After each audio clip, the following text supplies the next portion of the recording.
Bueno, buenos días, hermanos. Muchas gracias por la invitación. Vamos a inclinar el rostro para pedir la bendición del Señor, para trazar su palabra. Inclinemos el rostro. Querido Señor, te agradecemos por este hermoso día que nos das, por un día más de vida, porque nos concedes la vida durante este día, Señor, y te queremos pedir en forma especial que tu Santo Espíritu pueda estar en nuestras mentes, Señor, tocando nuestros corazones, impartiendo, Señor, la reflexión, que no sea yo, sino que seas tú, Señor. Y que el tema que vamos a ver esta semana, Señor, sobre la parábola del sembrador, que es un tema súper poderoso, pueda hacer el trabajo que necesita hacer en nuestras mentes, en nuestro corazón, en nuestro espíritu, para que podamos llevar mucho fruto, Padre. Quiero pedir esa bendición para esta hora, en el nombre de Jesús. Amén. Bueno, mis hermanos y mis hermanas, ¿cómo están? Espero que muy bien. Esta semana vamos a estar viendo diferentes aspectos de la parábola del sembrador y hoy vamos a comenzar con uno muy importante. El título del día de hoy se llama Las tres leyes de la siembra. Vamos a ver tres aspectos que toca la Biblia respecto al tema de la siembra que son indispensables. Primero entender para poder pasar ya a fondo y empezar a desglosar y desmenuzar la parábola del sembrador. Pero antes de eso, vamos a ir un momento para entender algo sobre esta parábola que es muy importante. Vamos a ir a Marcos 4, que es donde se encuentra en el libro de Marcos. En el versículo 13, una vez que Jesús cuenta la parábola, él dice, ¿no sabéis esta parábola? ¿Cómo pues entenderéis todas las parábolas? Dando, poniendo en evidencia que comprender esta parábola y los principios que envuelven la misma es indispensable para poder entender el resto de las parábolas. Por lo tanto, y la parábola de la siembra y la cosecha se utiliza muchas veces, no solo en los evangelios, sino a lo largo de la Biblia. Entonces, poder comprender esto es indispensable para poder eh, entender el resto de las aplicaciones sobre esta analogía que nuestro Dios nos da en su palabra. Para eso hay que ir a Génesis, ya que la siembra tiene su origen en la creación. Vamos a ir a Génesis 1 y vamos a ver algo interesante. Génesis 1:20 dice, y dijo Dios, produzcan las aguas seres vivientes y aves que vuelen sobre la tierra y en la abierta expansión de los cielos. ¿Qué sucede si yo tomo un ave, sí, y le quito las alas y no le permito estar en el aire? Lo más probable es que esta ave no sobreviva mucho tiempo. Nos pasó hace poco que mi hijo encontró un pajarito, se había caído el nido, no podía volar. Por más que hicimos el intento de ayudarle aquí en la casa, a los 2 días amaneció ya muerto. Mi hijo lloró muchísimo, mi hijo menor, Sebastián. Y yo le dije, papi, era lo inevitable, iba a ser muy difícil. Primero, no tenemos conocimientos de cómo ayudar a este tipo de animalitos y demás, pero sí, si quitamos al animalito del ambiente al que él pertenece, él muere. ¿Qué pasa si tomo un pececito? Hablando de esto, de este día, ¿verdad? De la creación. Si tomo un pececito y lo saco del agua, no van a pasar muchos minutos antes de que el pececito, ¿qué? Muera. De la misma forma, pasa con cualquier otro tipo de animal marino. Si aéreo, si yo lo pongo en el agua y lo sumerjo, se ahoga y se muere. Si vamos al 1:24, donde dice, y luego dijo Dios, produzca la tierra, y aquí es donde comienza algo interesante, produzca la tierra seres vivientes según su género, y habla de las bestias, de los reptiles y demás. Igualmente, si yo tomo una bestia que surge de la tierra, que fue formado de la tierra, un animal terrestre, y lo pongo y lo tiro al aire, en algún momento cae, no va a poder volar y muere. Si algún animalito se despeña, por ejemplo, y cae, muere. Si tomo a este animalito y lo pongo y lo sumerjo en el agua, va a ahogarse, parecido a lo que le sucede al animal que vuela, y va a morir. Entonces, el principio es este: si yo saco del ambiente del que fue creado al ser viviente, este va a morir. Y ven qué interesante. Hay algo que pasa en el capítulo siguiente cuando dice que Dios hace al hombre, versículo 2, perdón, capítulo 2, versículo 7. Y Jehová Dios formó al hombre del polvo de la tierra y sopló en su nariz aliento de vida y fue un ser viviente. Y Jehová plantó un huerto en Edén al oriente y puso allí al hombre que había formado. Vamos a ver este aspecto de la importancia de por qué el hombre fue puesto en un jardín, ¿verdad? ¿Qué importancia tiene? Pero quiero como poner las bases para el resto de la semana. El hombre fue formado del polvo de la tierra, fue tomado de la tierra.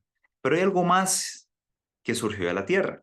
Vean qué lindo. En Génesis 1, 10 al 12 dice, y llamó Dios a lo seco tierra, y a la reunión de las aguas llamó mares. Y vio Dios que era bueno. Después dijo, produzca la tierra. Entonces, de la tierra surge lo siguiente, produzca la tierra hierba verde, hierba que dé, perdón, hierba verde, hierba que dé semilla, árbol de fruto que dé fruto según su género y que su semilla esté en él, ¿en dónde? Sobre la tierra. Y fue así. Algo muy importante a entender, porque esta primera ley que se llama la ley del origen, de las tres leyes que vamos a ver hoy, la ley del origen dice que si tomas y quitas aquello que fue creado en ese ambiente y lo sacas de ese ambiente, muere, no produce, no trabaja. De la misma forma, la semilla, que es lo que vamos a ver en la parábola del sembrador, la semilla surge de la tierra. Por lo tanto, si la semilla no está en ese ambiente, no germina. Si yo pongo la semilla en un vaso con agua, puede que eche raíz, pero no termina de germinar, no termina de crecer como tiene que ser. Si agarro la semilla y la dejo en el aire, ahí la guindo, no va a trabajar como debe trabajar. Si no le doy el ambiente que ella necesita, el agua que necesita, el sol que necesita, la humedad que necesita, etcétera, la semilla no va a producir. Es una ley, viene de la ley del origen. La semilla surgió de la tierra, por lo tanto necesita estar ¿en dónde? En la tierra. Y eso es muy importante y que nosotros fuimos formados del polvo de la tierra. ¿Ok? Y esa es la primera ley. Luego tenemos la ley del género. Si seguimos en Génesis, dice, produjo pues, en el versículo 12, 1:12, produjo pues la tierra hierba verde, hierba que da semillas según qué, según su naturaleza, y árbol que da fruto cuya semilla está en él según su género. Y la segunda ley es la ley del género. La ley del género dice que si yo siembro una semilla de aguacate, el palito que va a salir de esa semilla, ¿de qué es? De aguacate. Y si siembro ese palito de aguacate y crece y le doy el ambiente que necesita y se vuelve un árbol maduro, ¿qué creen que fruto va a dar ese árbol? Aguacate, por supuesto, porque no puedo sembrar una semilla de papaya pretendiendo que me dé aguacates. Y tampoco puedo pretender sembrar un árbol de limón vecino pretendiendo que me dé mandarinas, ¿cierto? Porque la ley del género dice que Dios colocó en cada fruto la semilla según su género. Es decir, la semilla que trae la fruta, una vez sembrada, produce ese mismo fruto. La hierba que trae semilla, por ejemplo, un trigo, si yo siembro trigo, lo que me va a salir es trigo, no va a salir cebada, ¿sí? Puesto que la semilla trae el género, por así decirlo, de su propia especie. Por lo tanto, viene la segunda ley, que es la ley del género, que dice que todo lo que el hombre sembrare, eso también segará. Eso está en Gálatas 6:7, si no me equivoco. Dice, no os engañéis, Dios no puede ser burlado, pues todo lo que el hombre sembrare, eso también segará. ¿Ok? Y vean qué interesante como lo pone Mateo. Mateo 7 dice lo siguiente, Mateo 7:16 dice, por sus frutos los conoceréis. ¿Acaso se recogen uvas de los espinos? Aquí Jesús está hablando de la ley del género. ¿O higos de los abrojos? No se puede recoger una cosa si se siembra otra. Y todas estas leyes lo que vienen a buscar es hacernos reflexionar. ¿Qué estoy sembrando? ¿Qué estoy colocando en mi vida? Los resultados que tengo hoy son resultado de una causa, no vienen por casualidad, ¿sí? Y si quiero cambiar esos resultados, si yo le estoy orando a Dios porque cambie cosas que están pasando en mi vida, es mi deber como hijo de Dios cambiar lo que estoy sembrando también. Alguien decía ahí, es imposible pedirle a Dios sanidad si yo sigo siendo fiel a aquello que me enferma. Es imposible pedirle a Dios restauración si yo sigo siendo fiel a aquello que destruye. ¿Sí?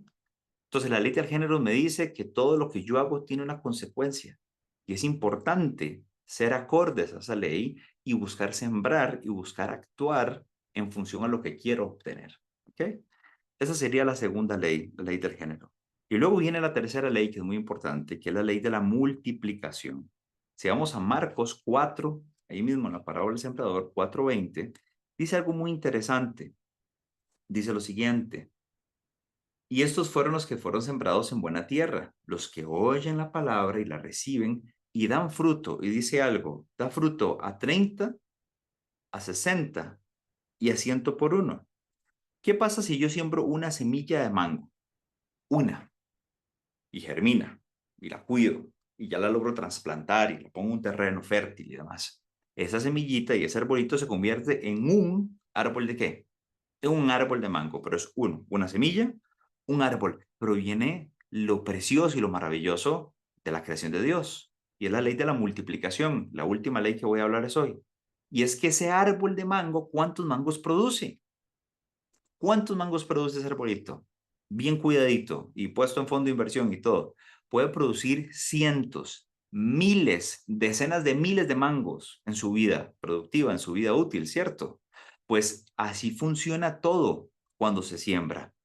La semilla que se siembre no va a producir un resultado, va a producir un resultado que es multiplicado, va a producir algo en exponencial, ¿sí?